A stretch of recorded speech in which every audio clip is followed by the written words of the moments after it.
Hi నమస్తే welcome to Myra media నేను మీ కేవీఆర్ ఆంధ్రప్రదేశ్లో రాజకీయం చాలా రంజుగా మారుతోంది టీడీపీ కూటమి జనసేనతో అటు బీజేపీతో పొత్తు ఇంకా తేలలేదు కానీ కూటమి గెలుపు ఓటముల సంగతి పక్కన పెడితే ఈసారి ప్రత్యర్థులను అసెంబ్లీకి సీటు కాదు కదా కనీసం గేటు కూడా తాకనివద్దని బాలయ్య డైలాగ్ ఉంటుంది కదా దాన్ని ఇన్స్పిరేషన్గా తీసుకున్నట్టున్నారు చంద్రబాబు నాయుడు సో ఈ నలుగురిని అసెంబ్లీ సీటు కాదు కదా గేటు కూడా తాకనివద్దని ఈసారి డిసైడ్ చేసిరంట సో మైరా మీడియా దృష్టికి వచ్చింది అందుకే టీడీపీ ఆపరేషన్ 4 ఆ నలుగురి ఓటమికి శపథం చేసిండ్రని చెప్పి ఈ స్టోరీ అనమాట ముఖ్యంగా ఈ నలుగురిని ఒకసారి మనం అంటే విశ్లేషిస్తే ఆర్కే రోజా నగరి నుంచి ఆమె పోటీ చేసి గత 2 ఎన్నికల్లో విజయం సాధించారు వైఎస్ జగన్మోహన్ రెడ్డికి ఒక షీల్డ్ లాగా ఉంటూ అంటే ప్రభుత్వాన్ని ఇటు పార్టీని డిఫెండ్ చేసే క్రమంలో ఆమె మాట్లాడే మాటలు ఎంత వైరల్ అవుతున్నాయో చూస్తూనే ఉన్నాం దాంతోపాటు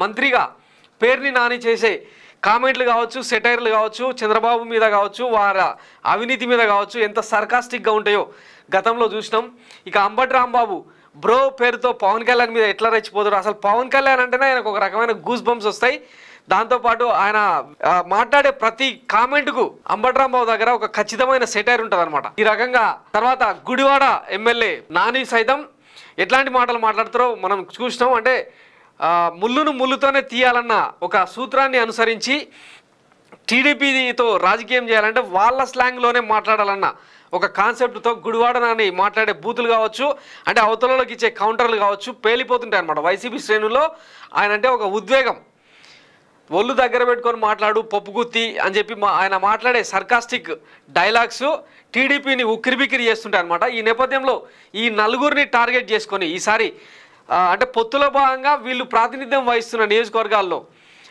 క్యాండిడేట్ ఏ పార్టీ అయినా పర్లేదు అంటే జనసేన అయినా బీజేపీకి దక్కిన ఉమ్మడిగా కూటమిలో ఉమ్మడి అభ్యర్థిగా వీళ్ళ నలుగురిని ఓడించాలి దానికోసం ఎన్ని వందల కోట్ల డబ్బునైనా సరే డంపు చేయించి ప్రలోభాలకు గురి చేయించైనా సరే వీళ్ళ నలుగురిని ఓడించాలన్నది చంద్రబాబు నాయుడు అనుకుంటున్న శపథం అంట సో ఒకసారి వీళ్ళు గతంలో ఏం మాట్లాడినారు అనేది లైట్గా చూసే ప్రయత్నం చేద్దాం ముందుగా పేరుని నాని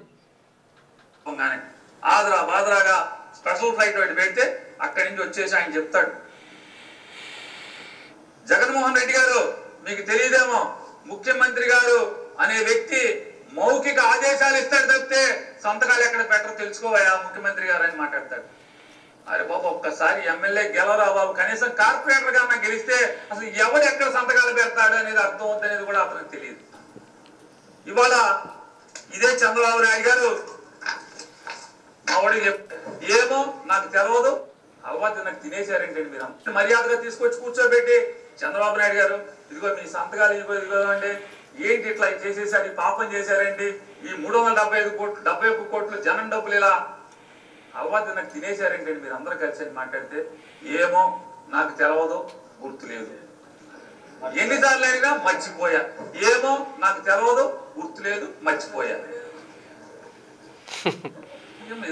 జూనియర్ అంటే సినిమా లాగా డైలాగులు ఉన్నాయి తప్పితే అసలు మామూలుగా చంద్రబాబు నాయుడు తెలవపోతే సంతకాలు ఇయ్యే కదా 13 సో ఇట్లా అంటే ఆయన మాట్లాడే మాటలకు ఇంకా అవతల క్యాంపు నుంచి కనీసం కౌంటర్ కూడా ఉండదు అనమాట అంటే సుదీర్ఘకాలం అసెంబ్లీకి ప్రాతినిధ్యం వహిస్తున్న వ్యక్తి కావడం వ్యవస్థ మీద పట్టుండడంతో పేరు నాని మాట్లాడే మాటలు అట్లా పేలుతూ ఉంటాయి అన్నమాట సో ఈయన ఈసారి ఎట్టి పరిస్థితుల్లో కూడా మచిలీపట్నం నుంచి ప్రాతినిధ్యం వహిస్తుంటారు ఈసారి గెలవనివద్దని చెప్పి చంద్రబాబు కంకణం కట్టుకున్నారంట 2004లో వైఎస్ఆర్ హయాంలో ఈయన తొలిసారిగా ఎమ్మెల్యేగా అసెంబ్లీలో అడుగుపెట్టారు అంతకుముందు 89లో వీరి తండ్రి పేర్ని కృష్ణమూర్తి శాసనసభ సభ్యుడిగా ప్రాతినిధ్యం వహించారు ఇక 2009లో కాంగ్రెస్ పార్టీ నుంచి గెలిచిరు 2014లో అంటే వైఎస్ జగన్మోహన్ రెడ్డితో పాటు వైసీపీలో చేరిన తర్వాత ఆయన తొలిసారిగా ఓటమి చవి చూడాల్సి వచ్చింది 2014లో అయితే 2019లో స్వల్ప మెజార్టీతో గట్టెక్కి ఆ తర్వాత వైఎస్ కేబినెట్లో సుదీర్ఘకాలం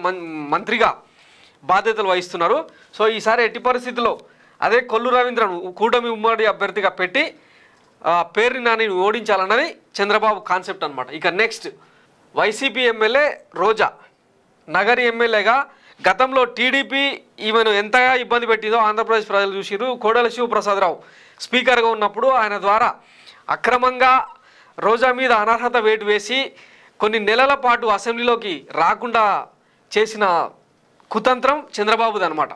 సో ఆమె పొడగిట్టదు ఆయనకు.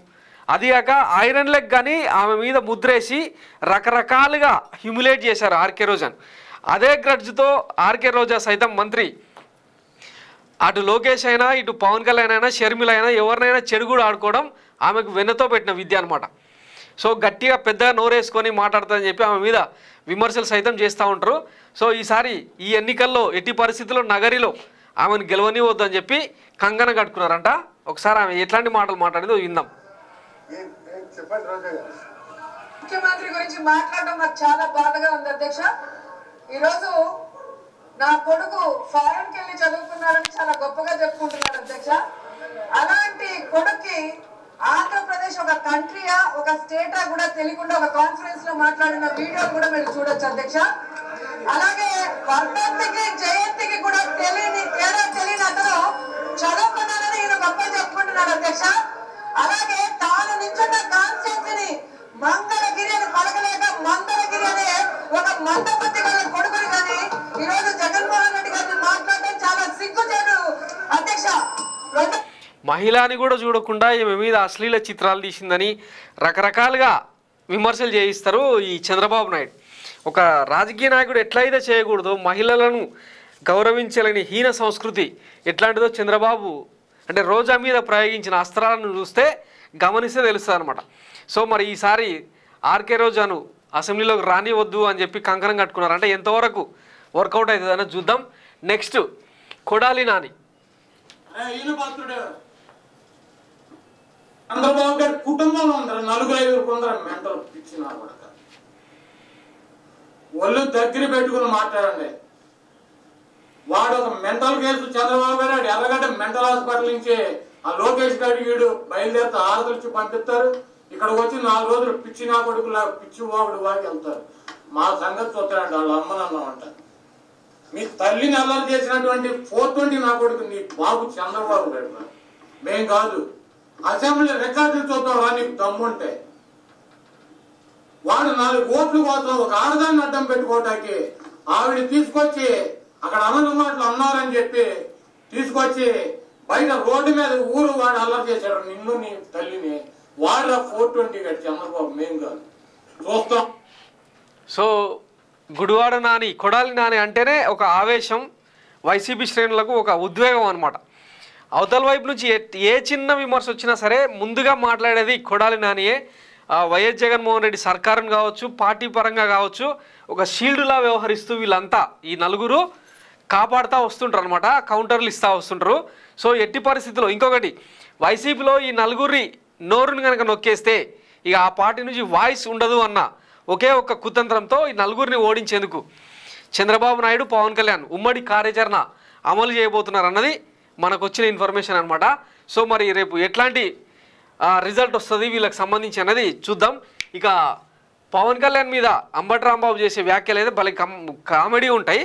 మేము కూడా మరి మామూలు సినిమాల్లో పెట్టి రాజకీయ నాయకుల్ని అక్కడక్కడ గోకే కార్యక్రమం చేస్తున్నారు కాబట్టి నేను స్వయంగా ఒకటి ఆలోచించుకుంటున్నాను.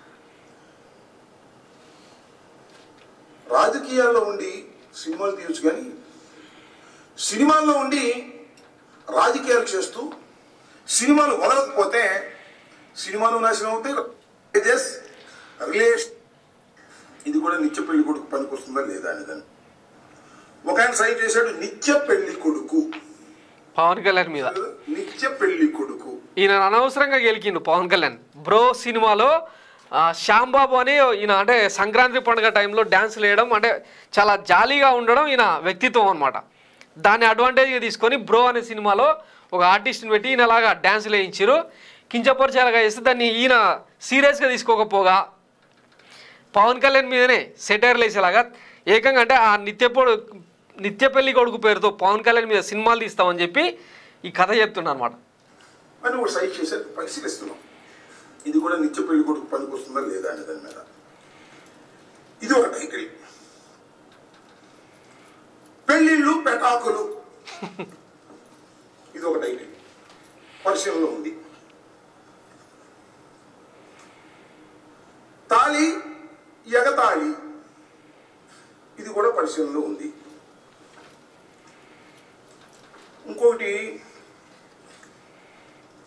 3 ముళ్ళు 6 పెళ్ళిళ్ళు. ఇది కూడా పరిశీలన చేస్తున్నాం. ఇకపోతే బహుభార్య ప్రవీణ్యుడు, ఇది బాగుందా? సరే మీ ఇష్టం, మీరు కూడా సెలెక్ట్ చేసి తప్పలేదు. ఇకపోతే